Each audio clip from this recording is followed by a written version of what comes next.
Hey guys, what's going on? Welcome back to another video where we talk about all my gas issues. You guys know, but if you've been following me a little bit on Instagram, you might have noticed a different hashtag on a couple photos I posted recently. I didn't put a lot of editing work into it or whatever, but nonetheless, I'm messing with another camera, which we're going to talk about right now, which if you clicked on the link, you know what it is. It is the Panasonic S5. Now, I'm not going to go into all the different specs about how many stops of stabilization it has and all this different stuff. I've only had this camera for a few days now, I think 3 days. And I've been playing with it, and I got to tell you, I'm a little bit impressed.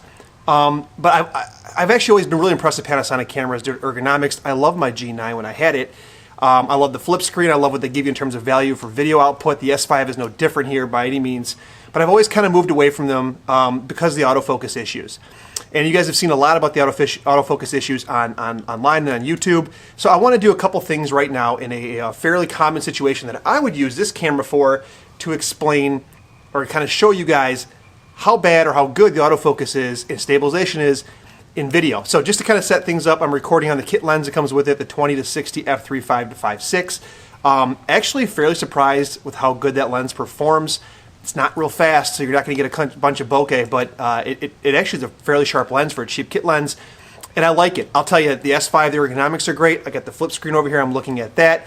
And yeah, I think it's an overall great package for, you know, if you consider the lens and everything, maybe sub $2,000. So I just want to real quick do a couple autofocus tests in video. I have face tracking on. There's a little box I'm looking at. It's on my eye right now. Autofocus continuous. I think I have the speed and sensitivity bumped up if I recall. And I want to do a couple things, like for example, when I'm talking to you. So let's do a couple autofocus tests where I move my head in and out, see how it keeps up and tracks with me. Let's start with that one. So how fast does it stick with me? Now, I'll say this as I'm talking to you guys, it's not nearly as good as Sony or Canon, but it's not nearly as bad as I think people are talking about it. Just watch for pulsing or drifting. I'll be honest with you, I've done a couple of these personally before I've released this video. I haven't noticed any issues. So far, so good, right? Now, what I want to see is, how does this handle if I do like a product showcase type issue? It's on face tracking, so I think I got to kind of block my face with the product, but how fast does it adjust to the changes? Ready? Here comes the water bottle. It's not too bad. That's not bad at all, right? Now, how about if I track something back, right? Let's go here. Now it's picked my face up again, so it's obviously prioritizing face with the whatever intelligence that's in there.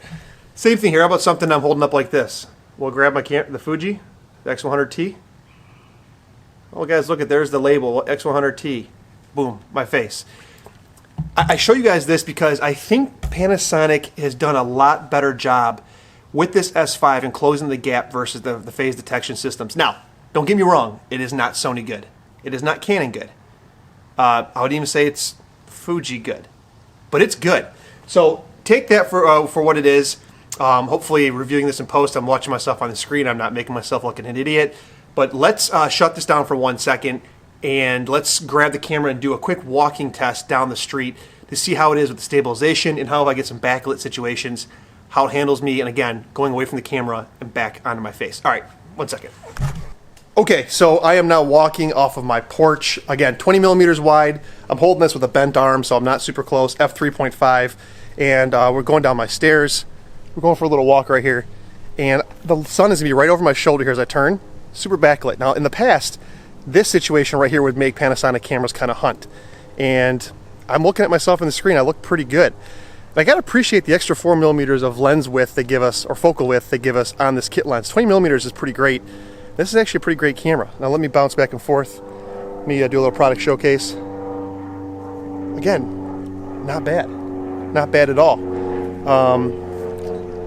Now it's harsh sunlight on my face. Again, this is just basic stabilization. I don't have the electronic enhanced mode or whatever it's called turned on. Not at all. So it's doing a pretty good job. Let me do a couple instances where I might pan away from my face and see how it handles. For example, this American flag right here.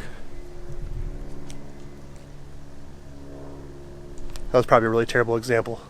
How about this pumpkin right here?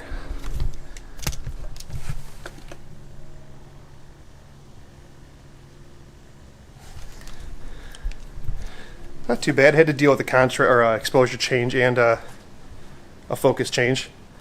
But I just wanted to run this example for you guys really quickly Don't fall off the ledge. There we go.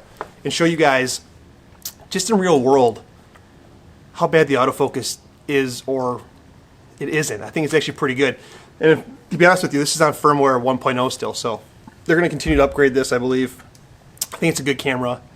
Yeah, that's it. That's it for today. Just a quick Panasonic S5 video autofocus and stabilization test. See ya.